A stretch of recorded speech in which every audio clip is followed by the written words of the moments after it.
ভোটের দামামা যখন বেজে গিয়েছে তখন দেওয়াল লিখন শুরু হয়ে গিয়েছে, আর দেওয়াল লিখনকে কেন্দ্র করে একেবারে থানা পুলিশ পর্যন্ত হয়ে যাচ্ছে। কেন বলছি? কারণ সিপিএম এর দেওয়াল তৃণমূল কংগ্রেস নাকি ক্যাপচার করে নিচ্ছে। যে ঘটনাকে কেন্দ্র করে উত্তেজনা ভাটপাড়ায় 7 নম্বর ওয়ার্ডের কাঁটাডাঙ্গায় তীব্র উত্তেজনা সৃষ্টি হয়েছে। গোটা বিষয় সিপিএম একেবারে থানায় গিয়ে অভিযোগও জানিয়েছে বলে আমরা খবর পাচ্ছি। এই বিষয়ে আমাদেরকে আরো জানাবেন বরুণ এই মুহূর্তে আমাদের সঙ্গে রয়েছেন, আমাদের প্রতিনিধি টেলিফোন লাইনে। বরুণ, কি হয়েছে? সিপিএম এর অভিযোগ কি, আর তৃণমূল কংগ্রেস এবার পাল্টা কি বলছে?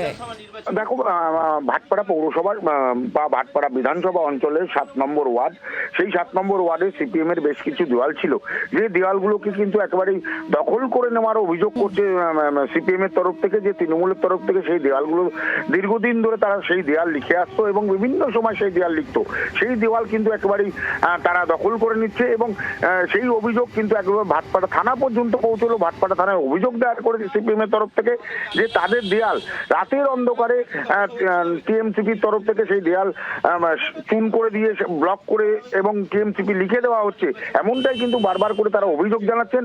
যদিও এই ব্যাপারে তারা যেমন ভাটপাড়া থানায় অভিযোগ দায়ের করেছেন, পাশাপাশি নির্বাচন কমিশনকেও তারা জানিয়েছেন এবং তাদের দেওয়াল কেন নেওয়া হচ্ছে সেটা নিয়ে কিন্তু তারা বারবার করে প্রশ্ন তুলছে। যদিও তৃণমূলের তরফ থেকে বলা হচ্ছে যে এই ধরনের কোনো ঘটনা ঘটেনি, যে দেওয়াল তাদের দেওয়াল, সেই দেওয়াল কিন্তু কখনোই তাদের থেকে কেড়ে নেওয়া হয়নি, তাদের দেওয়াল তাদের রয়েছে, এমনটাই কিন্তু তৃণমূলের তরফ থেকে জানানো হচ্ছে।